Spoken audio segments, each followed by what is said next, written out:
안녕하십니까. 오늘은 예수의 죽음과 우리의 생명 10강 십자가의 도에 대해서 살펴보고자 합니다. 십자가의 도에 대해서는 우리 목회자들은 많이 연구했고 들었을 것 같습니다. 그러나 내가 오늘 하는 이 말씀은 좀 더 세세하고 말씀 중심, 성경 중심으로 좀 깊이 들여다보고자 합니다. 첫 번째, 스캔들, 허튼 소리 또는 결정적인 소식에 대해서 알아봅니다. 고린도에서 자신의 선교 활동을 시작할 때 바울은 예수 그리스도가 그의 십자가에 못 박히신 것만을 선포하기를 원했습니다. 고린도전서 2장 2절. 우리가 지금까지 바울에 대해서 들었던 것은 초기 기독교 선포의 넓은 흐름이 예수님의 죽음의 의미에 대해 말하고자 했던 내용에 바울이 얼마나 깊이 관여했는지를 보여주고 있습니다. 그러나 이와 동시에 훨씬 더 날카롭고 독특하게 그의 십자가 선포와 믿음을 위한 그 십자가의 의미를 강조하는 진술들이 있습니다. 갈라디아서 3장의 처음 부분, 곧 갈라디아 그리스도인들과의 상당히 치열한 논쟁의 한가운데에서 바울은 자신이 처음으로 그들과 함께 있을 때 어떻게 그들에게 그리스도를 선포했었는지를 상기시키고 있습니다. 그는 묻습니다.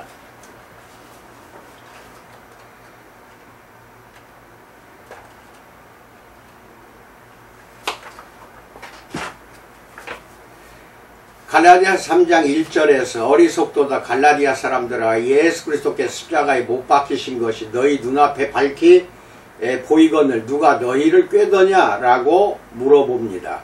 말하자면 바울은 예수님이 어떠한 치욕스러운 처형 방법으로 죽임을 당하셨는지를 숨기지 않았던 것입니다. 그는 오히려 그 사실을 자신의 선포의 중심으로 삼았습니다. 그것이 십자가 처형과 연결되었던 고통들을 그가 예수님에 대한 현대 영화들에서처럼 노골적으로 생생하게 묘사했다는 것을 반드시 의미하지는 않습니다. 당시 사람들은 그 점을 자신들의 직관에 의해서 알고 있었습니다. 하지만 바울은 십자가 처형 사실을 그들의 눈앞에 똑똑히 보여주었는데 예수님이 극도로 낮아지신 이 모습으로부터 하나님이 인간적 위기와 죄과의 심연 속에서 우리와 얼마나 가까이 계시는지를 드러내는 가장 중요한 특징을 보았기 때문입니다. 바울은 갈라디아의 그리스도인들이 정말 율법과 의식 규정들의 준수를 통하여 하나님에 대한 자신들의 소속감을 안전하게 보장받을 수 있다고 생각한 것을 그리스도의 십자가에 대한 메시지를 배반하는 일로 보았던 것입니다.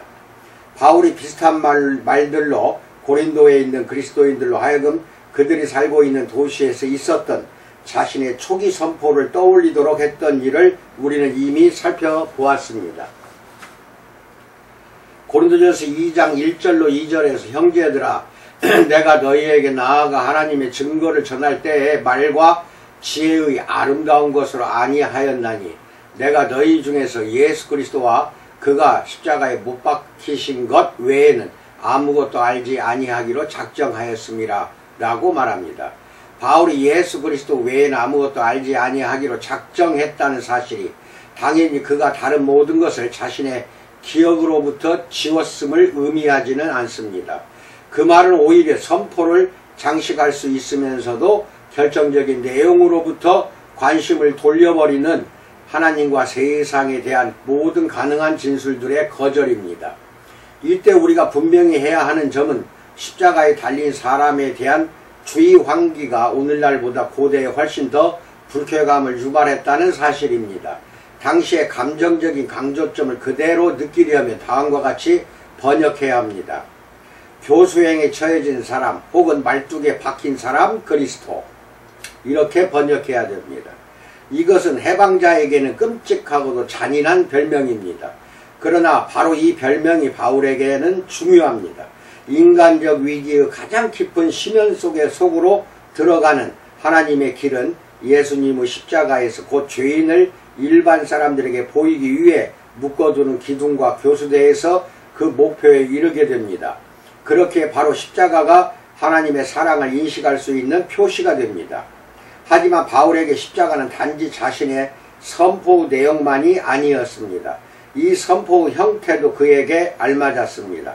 그래서 그는 계속해서 고린도인들에게 쓰고 있습니다.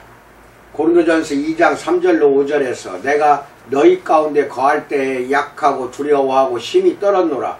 내 말과 내 전도함이 설득력 있는 지혜의 말로 하지 아니하고 다만 성령의 나타나심과 능력으로 하여 너희 믿음이 사람의 지혜에 있지 아니하고 다만 하나님의 능력에 있게 하려 하였노라 라고 말합니다. 몇몇 고린도인들이 그것과 관련하여 수사학과 의사소통의 약점으로 해석했을지 모르는 것이 바울에게는 자신이 전한 메시지의 필연적인 결론이었습니다. 사도적 선포는 선포자의 인상 깊은 등장을 통해서도 아니고 설득의 기술을 사용하여 납득시킬 수 있는 수사학적으로 세련된 연설을 통해서도 아니고 오로지 하나님이 바로 인간들의 약함과 치욕 속에서 그들에게 가까이 오셨다는 메시지의 힘을 통해서만 영향력을 가집니다. 바울이 이것을 그토록 강하게 강조한 이유는 고린도에서도 현실적인 계기가 있었기 때문입니다. 그곳에서 그는 복음이 율법 설교자들에 의해 위협받는다고 보지는 않습니다. 오히려 그곳에는 여러 흐름이 존재했는데 바울은 고린도전서 1장 17절에서 그 흐름들의 위험한 경향들을 말의 지혜라는 핵심어로 요약합니다. 그 뒤에 숨어있는 것이 무엇인지 우리는 확실하게 알지 못합니다. 그 경고는 바울, 아볼로 혹은 베드로와 같은 사도와 교사를 내세우는 고린도 공동체 내부의 서로 다른 그룹들의 형성과 관련이 있습니다. 사람들은 분명히 이 학파 우두머리들로부터 그리스도의 계시의 비밀들에 대한 심화된 신학적 통찰을 기대했는데 이를 통해서 그들은 그리스도의 십자가라는 단순하면서도 거리낌이 되는 메시지로부터 거리를 둘 수가 있었던 것입니다. 바울은 이런 태도에 반대합니다. 그는 복음을 선포하도록 그리스도께서 자신을 보내셨다는 사실을 강조하면서 이 복음 선포를 말의 지혜로 하지 아니함은 그리스도의 십자가가 헛되지 않게 하려 함이라고 고린도전서 1장 17절에서 말하고 있습니다. 바울은 십자가의 도, 즉 십자가에 달리신 그리스도 안에 나타난 하나님의 행위에 대한 메시지를 원칙적으로 묘사함으로써 그 점을 설명하고 있습니다. 고린도전서 1장 18절에서 십자가의 도가 멸망하는 자들에게는 미련한 것이요 구원을 받는 우리에게는 하나님의 능력이라 라고 말합니다. 십자가의 도라는 표현으로 바울은 물론 예수님이 이 끔찍한 처형 방식을 통해 죽임을 당하셨다는 정보 이상의 것을 생각합니다. 그에게 중요한 것은 선포된 십자가, 즉 하나님의 아들이 범죄자와 반란자가 당하는 치욕스러운 죽음을 당했다는 사실을 통해 하나님이 인간들을 구원하셨다는 메시지입니다. 십자가가 선포될 수 있다는 사실은 예수님의 부활 경험을 전제합니다. 부활 메시지의 빛 가운데 처음으로 예수님의 십자가 죽음의 의미에 대하여 이야기하는 것이 가능했습니다. 바울은 부활하신 분과의 만남을 통해서 십자가에 달리신 분을 선포하는 사람이 되었습니다. 그러나 핵심은 그것입니다. 즉 하나님이 예수님을 다시 살리셨다는 확신은 십자가 교수대를 중심에 놓고 있습니다. 여기서 하나님은 인간들의 구원을 위해 행동하셨습니다. 두 번째, 십자가에서 의견이 나누어진다에 대해서 알아봅니다. 이 메시지는 사람들에게 다양한 영향을 미쳤습니다. 바울이 정확하게 이에 대해 말하는 바는 보다 문자적인 번역을 통해서 분명해집니다. 고린도전서 1장 18절에서 십자가의 도가 멸망하는 자들에게는 미련한 것이요 구원을 받는 우리에게는 하나님의 능력이라 라고 말합니다. 헬라어 본문은 멸망하다와 구원을 받다를 아직 종결된 사실들로 표시하지 않습니다. 그러나 다음의 사실은 명확합니다. 즉 바울에게 한 사람이 자기 생명의 목적을 그르치고 하나님에 대한 거부 속에 머물러 있기 때문에 멸망하게 될지 아니면 자기 생명이 하나님에 대한 긍정 속에서 보호를 받고 있기 때문에 구원을 받게 될지는 그리스도의 십자가에서 결정됩니다. 바울은 이 지점에서 어떻게 이 다양한 반응에 이르게 되는지에 대해서는 아무 말도 하지 않습니다. 바울은 우선 다음의 사실을 확정합니다. 즉 하나님이 하필이면 한 갈릴리 출신 유대인의 치욕스러운 십자가 죽음을 통해서 인류를 구하신다는 주장은 그 길이 멸망으로 향하는 사람에게 어리석은 일, 아니 허튼 소리로 들립니다. 반대로 하나님의 은혜를 통하여 구원으로 가는 길 위에 있는 사람에게 이 메시지는 바로 하나님의 능력으로 입증됩니다. 바울은 여기서 지혜라는 개념을 기피합니다. 이 개념이 어리석음의 반대말임에도 불구하고 말입니다. 능력의 개념이 그에게 더 중요합니다. 왜냐하면 구원이 주제이기 때문입니다. 로마서 1장 16절로 17절 보세요. 말하자면 십자가의 도는 복음의 능력의 중심이며 이 능력으로 하나님은 인간들의 멸망할 운명을 효과적으로 부러뜨리십니다. 또한 바울은 하나님이 왜 이 길을 택하시는지도 이야기합니다. 자신들의 지혜를 통해서 하나님을 인식하고 파악할 수 있다고 생각할 때마다 사람들은 하나님에 대한 자신들의 표상들을 숭배했습니다. 그들은 하나님을 인간적인 능력, 지혜, 잠재력이나 아름다움의 화신으로 만들었지만 이로써 참 하나님을 놓쳐버렸습니다.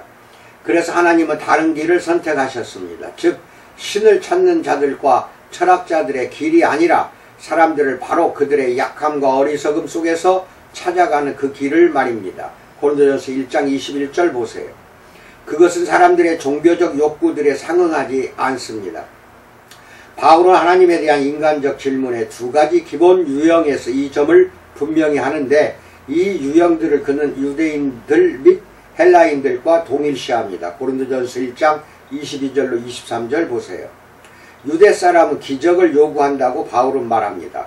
그들에게 하나님이 움직이시는지의 여부는 역사 속에서의 그분의 활동으로 나타납니다. 그리고 유대인들 뿐만 아니라 많은 사람들이 하나님의 활동, 곧 어려운 상황들 가운데 그분의 개입에 대하여 그리고 그분의 능력의 구체적인 증거들에 대해서 묻습니다. 메시지는 어떤 것을 변화시킬 때에만 가치가 있다는 것입니다. 이와 반대로 헬라인은 지혜를 찾습니다. 그들은 모든 것을 이성으로 꿰뚫고 이해하려고 합니다. 그들은 하나님과의 복된 만남을 오로지 하나님과 세계에 대한 지혜를 장악하는 일로만 상상할 수 있었습니다. 그들은 무엇이 세계를 가장 깊숙한 곳에서 붙잡고 있는지를 이해하기를 원합니다. 하나님과 세계를 이해하려는 갈망은 인류의 기본 욕구들에 속합니다. 하나님에 대한 언급들은 세상이 왜 지금의 모습대로 존재하고 있는지를 인식할 수 있도록 도울 때에만 의미가 있어 보입니다. 두 가지 갈망은 인간적 삶의 깊은 충돌을 건드립니다. 오늘날에도 하나님이 자신을 표적과 기적을 통해서 자기들에게 보이신다거나 자기들이 하나님과 세계에 대한 감춰진 비밀들로 이끈다는 약속을 가지고 사람들을 유혹하는 많은 종교적인 운동들이 존재합니다. 그러나 바울이 보기에 이 두 가지 태도의 잘못은 하나님의 행위의 진실성과 실제성에 대한 증거들을 요구하고 이를 묻고 찾는 사람이 그렇게 해서 자칭 하나님의 재판관이 된다는 사실에 있습니다. 바울은 십자가에 달리신 그리스도에 대한 선포를 그것과 맞세우십니다. 우선 이 메시지는 인간의 모든 욕구들과 갈망들을 공격하는 것처럼 보입니다. 십자가의 형장에서 끝나버린 메시아요, 구세주요, 구원자 된 이는 한마디로 말해서 신빙성이 없습니다. 다시 한번 바울은 언급된 두 개의 그룹들을 구분합니다. 즉 유대인들에게 이 메시지는 불쾌한 일, 스캔들, 헬라어 단어는 본래 이 스캔들을 함정, 걸림돌의 의미가 됩니다.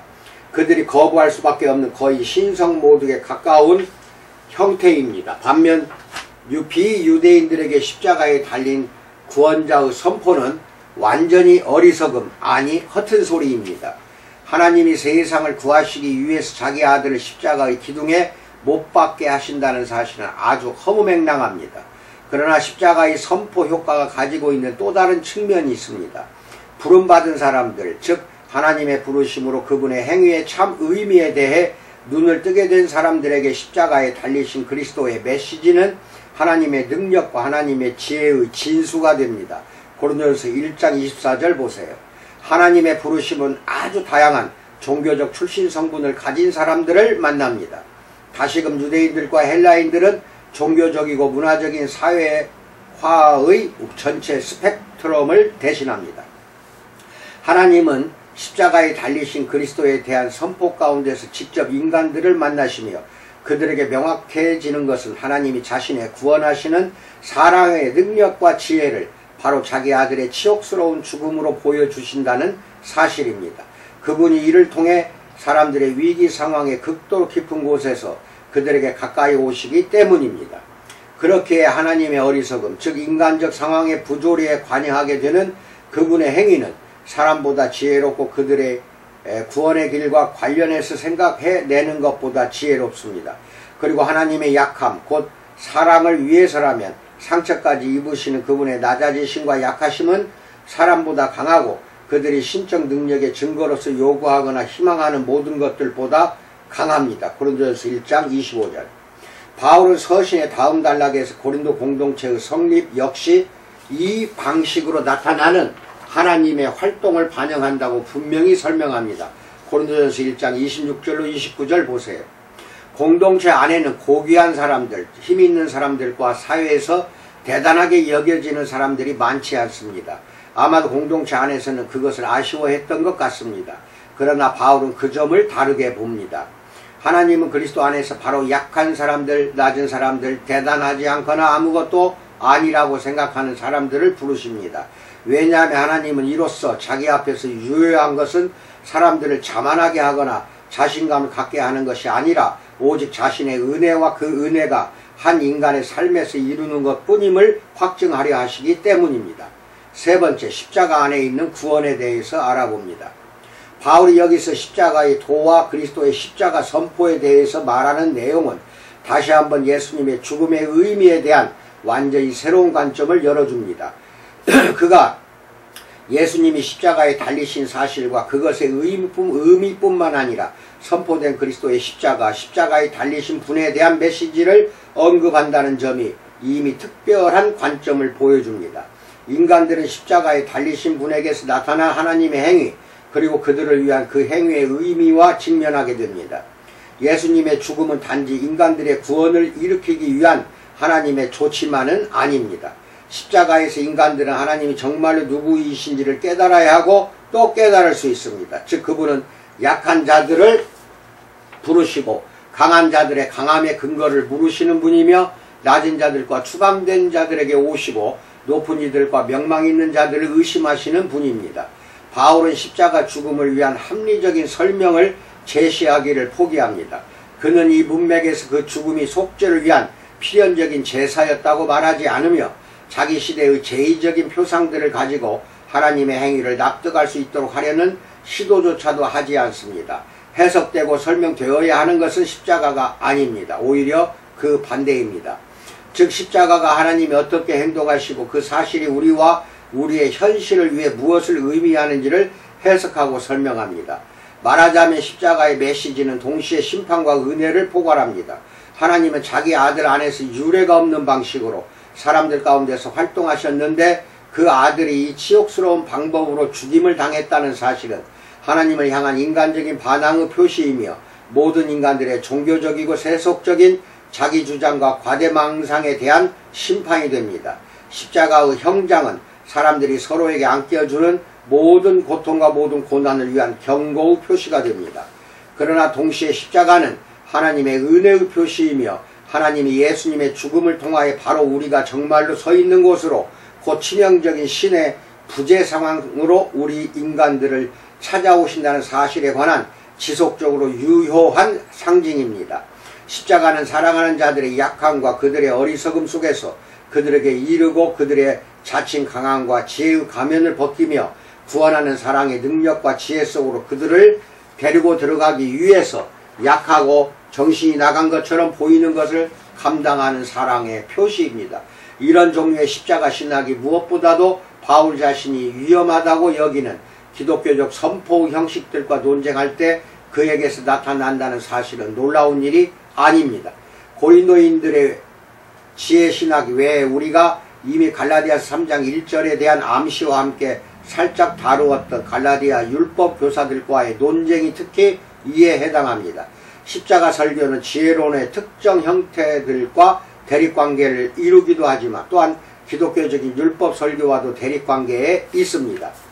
그가 직접 할례를 전한다면, 그래서 다시금 인간적 행위를 구원의 길로 가르친다면 그리하였으면 십자가의 걸림돌이 제거되었을 것입니다. 갈라디아서 5장 11절. 십자가의 거리낌, 이 선포가 야기하는 거부감은 말하자면 기독교 선교에서의 불쾌한 부수적 피해가 아니라 구원의 길을 열어놓기 위해서 심지어 필연적입니다. 그렇기 때문에 십자가로 말미암아 박해를 면하려 갈라디아서 6장 12절 하기 위해 이 논쟁들을 피하는 일은 바울에게 있을 수 없습니다. 십자가에 달리신 그리스도와의 만남은 그에게서 모든 것, 곧 하나님, 자기 자신과 세상 간의 관계, 그리고 그런 이유에서 또한 그가 이를 처리하는 기준들까지도 변화시켰습니다. 그는 이것을 갈라디아서 6장 14절에서 이렇게 요약하고 있습니다. 그러나 내게는 우리 주 예수 그리스도의 십자가 외에 결코 자랑할 것이 없으니 그리스도로 말미암아 세상이 나를 대하여 십자가에 못 박히고 내가 또한 세상을 다 대하여 그러하니라 라고 말합니다. 예수님의 죽음으로 일어난 일은 그의 삶의 토대이자 기준선입니다. 이상입니다. 아멘. 코로나가 확장이 되고 있고 이 더운 무더위가 지금 계속 이어지고 있습니다. 이 폭염 속에서 건강 조심하시기 바라며 항상 우리는 주님의 십자가의 그 길에서 벗어나지 않기를 주님의 이름으로 축원드립니다. 감사합니다.